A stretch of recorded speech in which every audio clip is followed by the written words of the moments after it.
பரிசுத்தாவி உன்மேல் வரும், உன்னதமானவருடைய பலம் உன்மேல் நிழலிடும், ஆதலால் உன்னிடத்தில் பிறக்கும் பரிசுத்தமுள்ளது தேவனுடைய குமாரன் என்னப்படும்.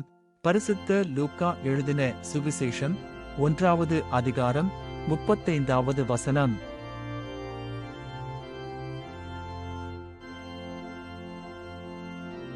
பரிசுத்தாவி உன்மேல் வரும், உன்னதமானவருடைய பலம் உன்மேல் நிழலிடும், ஆதலால் உன்னிடத்தில் பிறக்கும் பரிசுத்தமுள்ளது தேவனுடைய குமாரன் என்னப்படும்.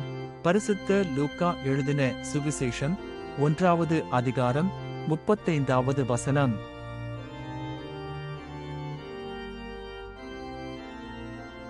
பரிசுத்தாவி உன்மேல் வரும், உன்னதமானவருடைய பலம் உன்மேல் நிழலிடும், ஆதலால் உன்னிடத்தில் பிறக்கும் பரிசுத்தமுள்ளது தேவனுடைய குமாரன் என்னப்படும். பரிசுத்த லூக்கா எழுதின சுவிசேஷம் 1வது அதிகாரம் 35வது வசனம்.